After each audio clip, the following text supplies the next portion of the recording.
Dear students, CWC Green Campus waits for lovely students, and Oxford researchers' vaccine gives hope against coronavirus. Dear students, I hope all of you have understood what is my topic of discussion today. I am going to talk about newspaper report writing today. And before going into the depth of the discussion, let me introduce myself. I am Mritunjoy Sir, lecturer, Central Women's College. Dear students, no more delay, let's jump in.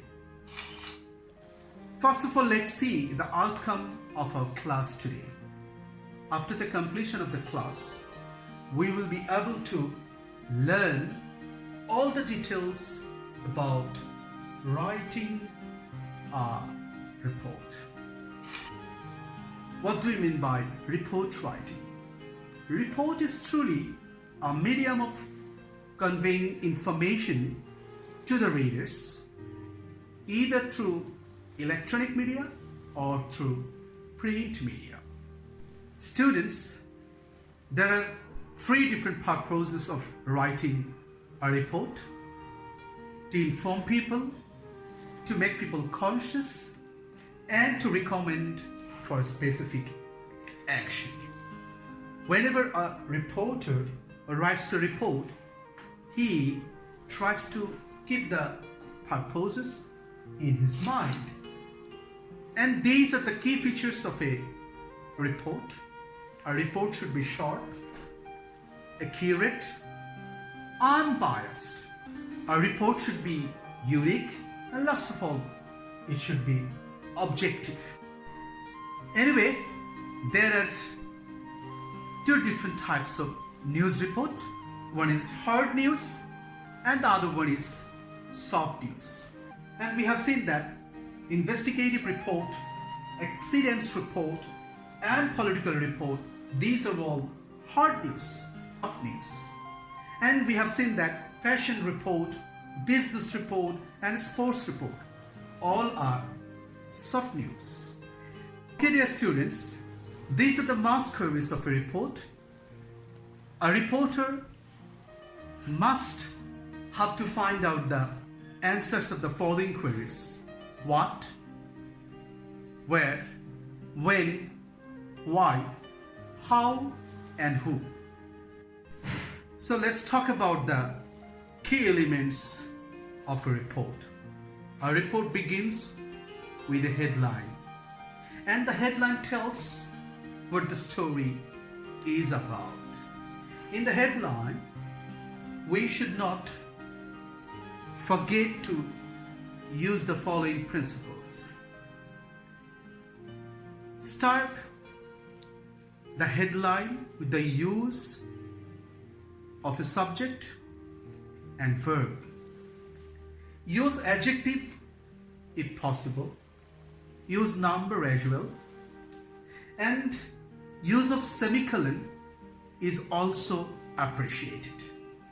My dear students, don't forget that in a headline we cannot use any article. If it is possible to avoid auxiliary verb as well, it is highly appreciated. And repetition of the same word in the headline is highly discouraged. Dear students, this is an ideal example of a headline: 50 burned to ashes in army garment, Dhaka. Let's go for the other element, byline. This actually introduces the report and the reporter to the readers. Dear students, in a byline, we should mention the full name of the reporter, the reporting place, and the reporting date. And whenever we will be writing the reporting place, it is much more appreciated to mention the name of the thana or the district. And if we are asked to mention the date of the report, it should definitely be in formal form. This is the formal way of writing the date, and this is the name of a district, Dhaka, and this is the name of the reporter. Dear students, let's go for the next key element of a report. Lead paragraph. The lead paragraph encircles with the 4 queries: what, who, where, and when. It actually tells the most important facts about the report. If we read aloud the lead paragraph, it will be very clear to us. A terrible fire accident in Obi Garment at Mirpur, Dhaka caused the lives of 50 workers yesterday at 5 p.m. The accident in the 5-story building left 200 others seriously burned. This is the lead paragraph of a report, and in this lead paragraph we have seen the answers of all the 4 queries. Let's go for the next key element, background. In the background of a report, we can introduce 3 different paragraphs. In the first paragraph, we can answer the 2 queries, why and how. In the second paragraph, we can introduce quotations, either the victim or eyewitnesses quotation or the authorities quotation. And last of all, in the paragraph 3, we will introduce additional information about the report. Let's talk about the paragraph. We have seen that in the paragraph 1, we have answered the queries of why or how. Sources reported that the factory neither had sufficient fire extinguishing equipment nor had any emergency exit. As soon as the fire broke out, panic-stricken workers started getting down from the stairs in a boarding, but they failed to come out. This is the reason of that accident. That's why we have mentioned why here. And in the later part of the first paragraph, we have mentioned the ways the accident took place. So let's read it aloud. It was claimed that the fire originated from the short circuit of the powerhouse of the factory. Gradually, the fire engulfed the adjacent rooms. The goods in the storerooms burned to ashes. However, the fire accelerated further when it spread to the factory machineries. So, dear students, let's go for the quotations. This is the victim's quotation and this is the quotation from authority. A claimant, a victim, cried, "I still cannot forget the trauma I got in such a massive accident. The shriek and agony of the burning workers still pierce my ears and eyes." And if we do talk about the authorities quotation or authorities statement, we have seen that Arif Mirza, officer in charge of the case, said, "From the primary investigation, short circuit is found responsible for the massive accident. We are trying to investigate further and hopefully will find the true cause of the accident soon."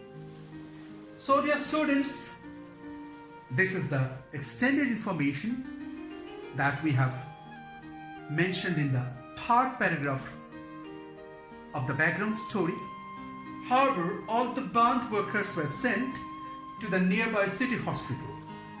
Among them, 30 are still struggling for survival, and 170 are released, giving first aid. 50 dead bodies were sent to Dhaka Medical College Hospital for autopsy. And this is the end of our background story. My dear students, this is the last part of the report. This is ending, in which we do usually expect the recommendation of the victims or the local people. A number of government workers brought out a procession demanding financial and medical support for the victims. They also expected the intervention of the government into such frequent accident cases in factories. And this is the end of our report. Students, the inverted pyramid gives us a very picturesque overview of a report. The report should be started with the lead paragraph, in which we'll give the most newsworthy information, and in the second part of the report, the background, we will give a bit less important information, and in the ending of the report, we will give non-essential information. Dear students, let's see the report in a whole. This is the complete report that we have already read, and if we go through the different parts of the report, we can see that this is the headline, this is the byline, this is the lead paragraph of the report, this is the background 1, this is the background part 2, this is the background part 3, and this is the ending of the report. Students, this is your assignment. Suppose you are the reporter of a daily newspaper. Now write a report in the following order on food adulteration, that is the root cause of multiple physical disorders in Bangladesh. Whenever you will write the assignment, definitely you will have to follow the orders. Firstly you should write the headline, secondly byline, next on lead paragraph, background, and ending. Students, this is the end of my class today. I hope you have enjoyed the class. If you truly enjoyed the class, definitely don't forget to subscribe my channel, and don't forget to render your comment. Have a nice time. Stay protected. Stay cool. Goodbye. Bye-bye.